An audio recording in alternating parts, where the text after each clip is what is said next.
پاکستان خلیج میں امن کے لیے مزید متحرک، وزیر اعظم شہباز شریف سعودیہ کا دورہ مکمل کر کے قطر پہنچ گئے۔ امیر قطر سے اہم ملاقات۔ قطر میں وزیر اعظم کا شاندار استقبال، جنگی طیاروں کی فضائی سلامی۔ وزیر اعظم شہباز شریف نے ایک پوسٹ میں کہا کہ ان کی قطر کے امیر شیخ تمیم بن حمد الثانی کے ساتھ دوحہ میں نہایت گرم جوشی اور خوشگوار ماحول میں ملاقات ہوئی، جس میں دو طرفہ تعلقات اور علاقائی صورتحال پر تفصیلی گفتگو کی گئی۔ ملاقات کے دوران دونوں رہنماؤں نے خطے کی بدلتی ہوئی صورتحال، خصوصاً خلیجی خطے کے حالات پر تبادلہ خیال کیا۔ وزیر اعظم کا طیارہ جیسے ہی قطر کی فضائی حدود میں داخل ہوا تو قطری فضائیہ کے لڑاکا طیاروں نے اسے حفاظتی حصار میں لے کر ایئرپورٹ تک اسکارٹ کیا۔ اس موقع پر وزیر اعظم شہباز شریف نے اس پراتفاق اور باوقار استقبال پر قطری قیادت اور پائلٹس کا شکریہ ادا کیا۔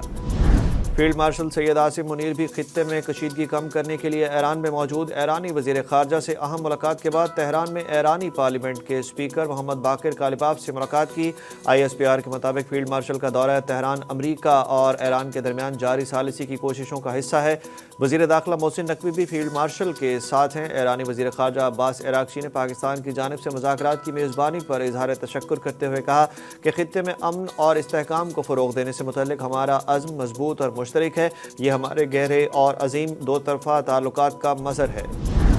اسلام آباد ٹاکس کا ممکنہ دوسرا دور، سیکیورٹی ہائی الرٹ، تیاریاں حتمی مراحل میں داخل۔ وزیر اعظم کی وطن واپسی کے بعد امریکہ ایران مذاکرات کی حتمی تاریخ طے ہوگی۔ شہر بھر میں سیکیورٹی کے لیے پنجاب کے 10 اضلاع سے پولیس کی بھاری نفری طلب کر لی گئی، جبکہ اسلام آباد بھر میں تقریباً 18,000 اہلکار تعینات کیے جائیں گے۔ ذرائع کا کہنا ہے کہ اسلام آباد کے توسیع شدہ ریڈ زون کو مکمل طور پر سیل کیا جائے گا۔ دوسری جانب ذرائع کا کہنا ہے کہ دونوں فریقین نے پاکستان کو بتایا ہے کہ دوسرے مرحلے کے مذاکراتی عمل میں وہی ٹیمیں حصہ لیں گی جنہوں نے پہلے مرحلے میں اسلام آباد میں مذاکرات کیے تھے۔ وائٹ ہاؤس کی پریس سیکریٹری نے بھی تصدیق کر دی ہے کہ مذاکرات کا دوسرا دور بھی ممکنہ طور پر اسلام آباد میں ہی ہوگا۔ اسلام آباد ٹاکس کی ابھی کوئی تاریخ نہیں آئی، قیاس سرائیوں سے گریز کیا جائے۔ لبنان میں جنگ بندی مذاکراتی عمل کا حصہ ہے۔ ترجمان دفتر خارجہ کی پریس بریفنگ، طاہر اندرابی کا کہنا تھا کہ ہم سفارتی رابطوں کی تفصیلات پر تبصرہ نہیں کریں گے کیونکہ متعلقہ فریقین کے درمیان اعتماد اور رازداری کو برقرار رکھنا ضروری ہے۔ ہمارے پاس دونوں فریقین کی کوئی معلومات تھی تو وہ امانت تھی، کیونکہ اگر ہم وہ معلومات شیئر کرتے تو وہ امانت میں خیانت ہوتی۔ ترجمان دفتر خارجہ نے مزید کہا کہ پاکستان امن عمل میں ثالث اور سہولت کاری کا کردار جاری رکھے گا۔ ایران حکومت کا حقوق تسلیم کیے جانے تک آبنائے ہرمز کو آزاد چھوڑنے سے انکار۔ امریکی ناکہ بندی کے جواب میں ایران کی بحیرہ احمر سے ہونے والی تجارت بند کرنے کی دھمکی۔ ایران کی وزارت خارجہ کے ترجمان اسماعیل بقائی نے کہا کہ اسلام آباد میں ہونے والے مذاکرات کے بعد بھی فریقین کے درمیان پیغامات کا تبادلہ جاری ہے۔ چین کی جانب سے ایران کی خود مختاری اور سلامتی کے احترام پر زور دیا گیا ہے۔ امریکی صدر ڈونلڈ ٹرمپ نے کہا ہے کہ وہ ایران سے جنگ بندی میں توسیع سے متعلق ابھی کچھ نہیں سوچ رہے۔ ایران کی پارلیمنٹ کے اسپیکر باقر کالباف نے امریکہ پر زور دیا ہے کہ لبنان سمیت جاری جنگ بندی کے معاہدے کی مکمل پابندی یقینی بنائی جائے۔